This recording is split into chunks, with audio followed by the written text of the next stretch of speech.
I majored in computer engineering. I went to Penn State University and had a bachelor's, master's, and PhD there.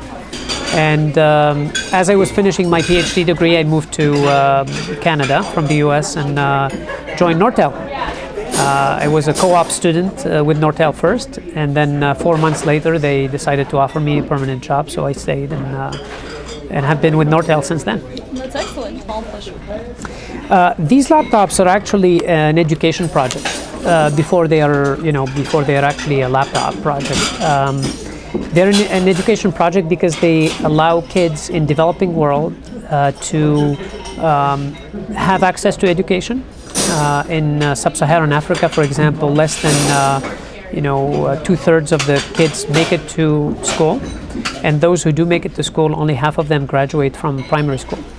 And so education is a huge issue, and one way to address world poverty and a number of other social and political issues is to actually ensure that everyone has an opportunity at being educated. And these laptops are a great tool to do that. They allow the students within the classroom, or sometimes these classrooms in Africa are actually outside under a tree.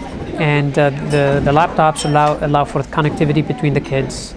Once you turn it on, there is the EXO sign, and you can see all of the kids who are within your neighborhood that are connected on wireless mesh, which is one of the technologies that Nortel pioneered and helped build in these laptops. The kids are interconnected. They can chat, do IM, instant messaging, do video conferencing. There is a little camera here and a microphone with speakers. The display is very unique in the sense that you can read it in direct sunlight. And there is a battery here that can be charged either by a hand crank or pull up. And it consumes very little power. It was designed from the beginning by the MIT Media Lab and then the OLPC consortium to be very power efficient, so you can deploy it in countries where electricity is not a given. Rugged. It's really designed to last at least the kid through the school age, so 6 to 12, 5 to 6 years. It's expected to live that long at a minimum. As you see it's very rugged. It's essentially waterproof. You can deploy it in the desert, and in the desert there's a lot of sand and it can still work. You can drop it from 5 feet and it keeps going. These little rabbit ears that you see here are what provides the wireless connectivity between the laptops in a classroom or in a school setting. So it's quite versatile. It's done in multiple languages, the keyboard, Arabic, Russian, you can do Latin languages, etc. And it's all done in open source software. So the concept of the community that will be deploying these laptops actually participates in the creation of content, the creation of software, the use of the laptop. Well, during the school years, the laptop is the child's. So one of the principles of the OLPC is that each child owns their own laptop for the duration that they're in school. And they take it home, they bring it to school with them, they play with it. It's part of their daily life. Like you said, it's part, like owning your shoes or your pencil or your notebook. You also own your laptop and you take it home with you. The machine is called EXO, which is the symbol you see here on the display. And it's also, when you power it on, it's the first symbol that you see on the laptop. And it's really symbolic of the person or the child using this laptop. And when you click on this button here that shows you the wider connectivity, you can see all of the other buddies or children in the school that are connected. You see their names and colors. They have distinct colors. And then you can click on one of those and either start a video conference or play an interactive game or exchange notes about a math project that you're working on, etc. This was really the brainchild of Nicolas Negroponte, who is a professor at the MIT and the director of the MIT Media Lab, who now became the chairman and president of the OLPC, a nonprofit consortium where a number of companies are members, like Nortel is a member of the board of directors and a supporter of this concept from the beginning.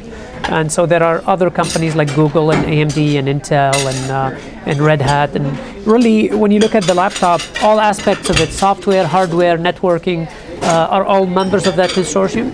And all the companies are very excited about it because this tool fundamentally changes the way you provide education.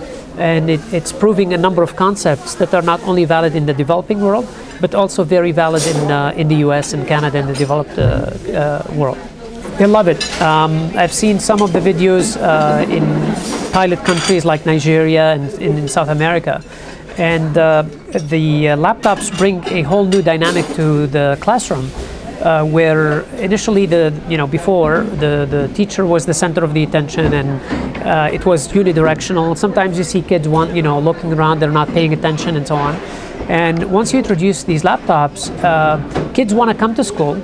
Absence drops significantly, and kids come to school, they play with it, they teach each other. And the teacher plays then a mentor role where he can help or direct, or she would help or direct, and then the kids would learn from each other. And so it brings a very significant dimension to education that you'd probably not have otherwise. Advice is to use the internet as much as you can because there is a wealth of information. Spend the time that you need on education because it really helps you down the road in your career. I grew up in a very average family from an income perspective, but education was very critical for us in success in education. And as you grow up and you succeed in your career, you can do a lot of things that you could not otherwise be doing. So spend the time on it, have fun with it, and use the tools at your disposal.